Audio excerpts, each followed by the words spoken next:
Hi, it's Mrs. Grisak again. And for those of you who were not able to make it to class on Wednesday or Thursday this week for our in-person lesson, we painted our color wheels on that day. And so you're gonna have to do yours at home. But if you have paint, obviously go for it. You can paint if you'd like to. I think it might be easier to just color it with colored pencils, and I'm going to demonstrate for you right now how to do that. Our color wheel, in the end, we want it to look like this, okay? This is for you to use to make all your color harmonies, which will help you with the worksheet that we're doing today in class as well. But if you don't have this, it's not the worst thing in the world. You'll just have to finish it so that you can actually get your grade, okay? I will help you make the color harmonies this week in class without this, but this is what it should look like. Now, a while ago, when you did your self-portraits, I sent home this little brass tabby thing, so hopefully you still have that. Hopefully you still have these 2 pieces of paper in your folders. If you do not have any of these things, you need to email me or talk to me today in class to work out some arrangement for me to get these to you. Or if you could print them off, you know, the papers, you could probably print off this little thing. I don't know, if you come next week, maybe I can give it to you then. But I want to show you what it's going to look like, right? So if I take mine apart, this is what you want to do. Okay, the biggest thing that I need for all my 8th graders to understand is how to make a tint, a tone, and a shade of all of your colors. And that tints, tones, and shades are part of your color when you choose colors for a color harmony. That's why I'm making you do a million swatches of colors when you get ready to color your color harmonies on the worksheet, the other worksheet that I'm having you work on. And on your actual color wheel, I want you to see all the different versions of every color. So that's going to be the trickiest part about your coloring for this color wheel. All the rest of it is just standard fare, right? I want it to look basically like this when you're finished. And then you can cut this out with a pair of scissors, cut the holes in it like this. Try to be as careful as you can. If you make a mistake and cut one of these things off, just use some clear tape and tape it back together. It'll be fine. Okay, so that's the easy part, right? Let's start with this. The first thing you want to do is label all your colors. You can use the color wheel that I sent you in an attachment with the other assignment. There are lots of places where you can find the colors on the color wheel and what order they go in. I don't care which color you start with, but once you put your first color down here, the rest of the colors have to follow in order. They have to go in order.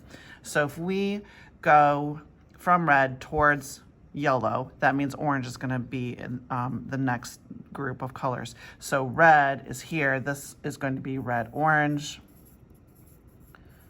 I want you to write the names of the colors on the edge of your color wheel like this, so that even after you put this template over, you can still see those words. That's kind of important. This one's going to be orange, yellow, orange,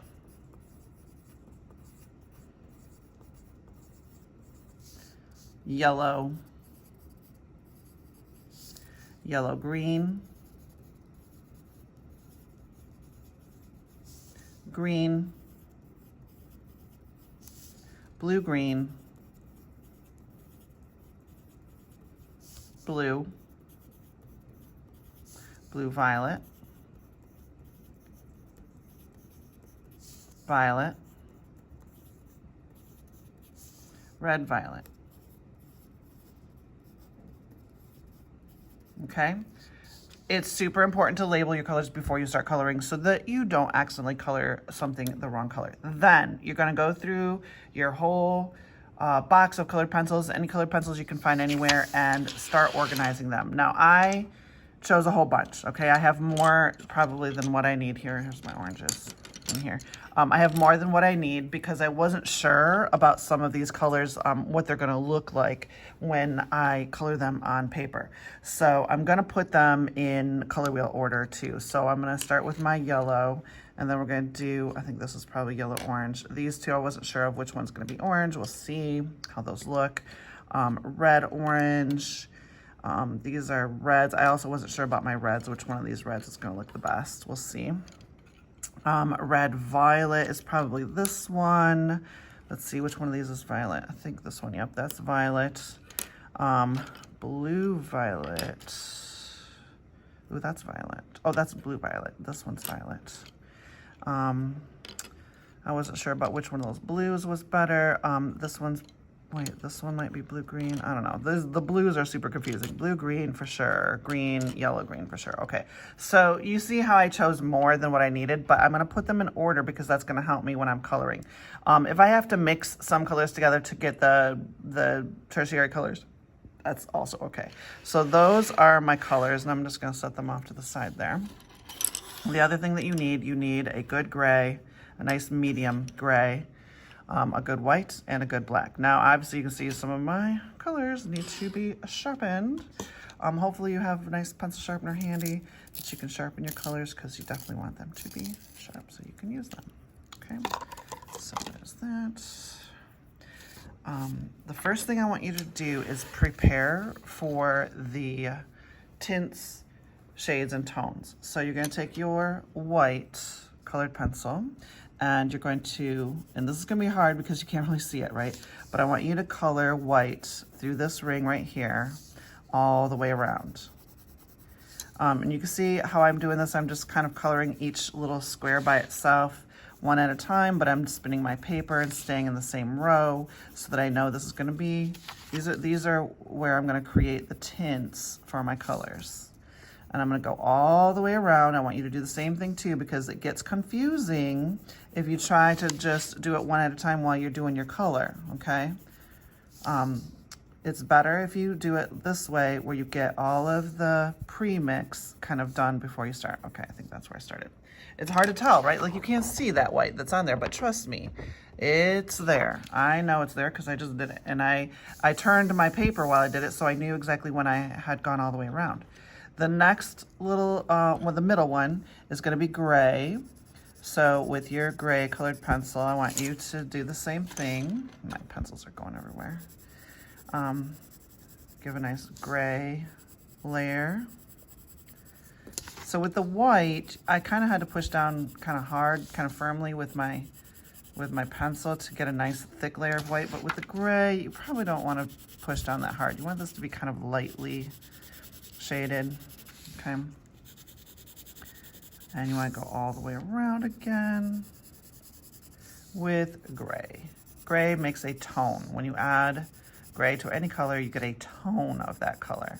When you add white to any color, you get a tint of that color. Now we're going to do the last one, which is a shade. And when you add black to any color, you're going to get a shade of that color.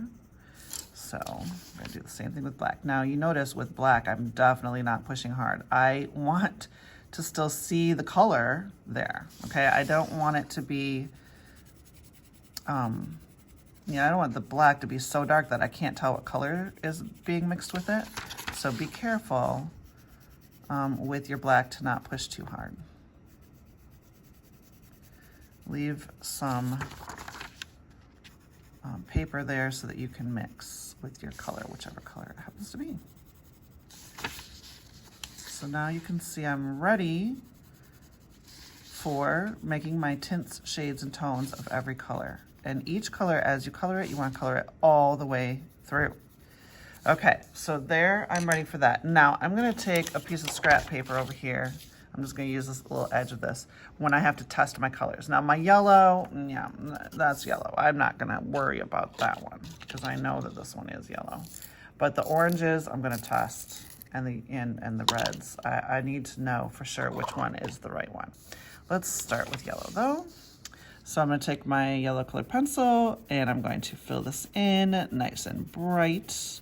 I'm pushing down pretty firmly so I get a nice bright color. You want this to be showy, right? You want it to really show up. Now this one is supposed to be lighter and I already have the white there, so that's helping. Look how beautiful that turns out. And then the next one's going to be my gray. Now you got to be careful. You do kind of have to go in this order because you might get some of that gray and some of the black on your pencil when you get to the shade and the tone. And there, you can see how that fades. And you can go back over it. Like I feel like maybe this tone could be a little smoother. So I'm gonna take the gray and kind of add a little bit more to it there. Go back with the yellow and kind of make it look pretty, right? Before I go on to the next color. So yellow is good. All right. Now let's figure out which one of these is the yellow orange. I have two choices. Let's see which one looks better. So if I color this one, that looks like all out orange. That looks like just regular orange. I'm just gonna tell you that right now. Like, you know, that's why you can't ever believe what's on your pencil, because you never know. Let's see what this one looks like. Yeah. So I feel like this one, even though I think it probably is yellow orange, it looks a little bit like brown. Okay. So I think I'm going to use this because I do think it's yellow orange, but I might take some of my regular yellow and mix with it too, just to make it a little more colorful. Because I think that'll be prettier. It's just a little on the brown side, which doesn't make me super happy, but sometimes you just can't find the right color. And if you can't find the right color, you may have to mix the whole thing. Okay, that's a possibility that you need to be able to accept.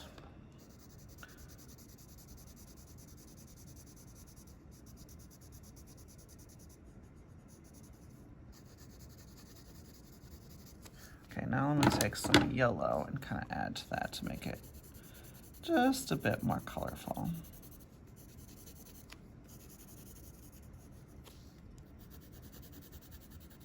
Yeah, that looks better. I think I want this tint to look a little more tinty, so I'm gonna add a little more white to that. Yeah, that looks a little better. Okay, and so you would do that all the way around, okay? Every time you have a bunch of colors, you're not sure what color they are, make some swatches on a piece of paper and then go for it. Let me just test out this orange. I wonder if it's the same.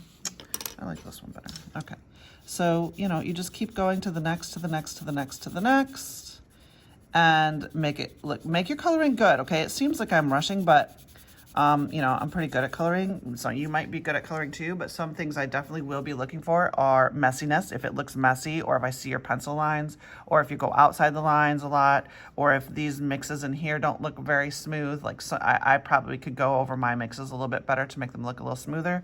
I want you to take pride in your work, and I want it to look really, really good when you're done. So it should look like this when you're finished, and yeah, that's your assignment. On the bottom, you can see that there are places for you to write the definitions of each harmony, and those definitions are on the other worksheets that I gave you, the worksheets where you're supposed to pick a harmony and color it in.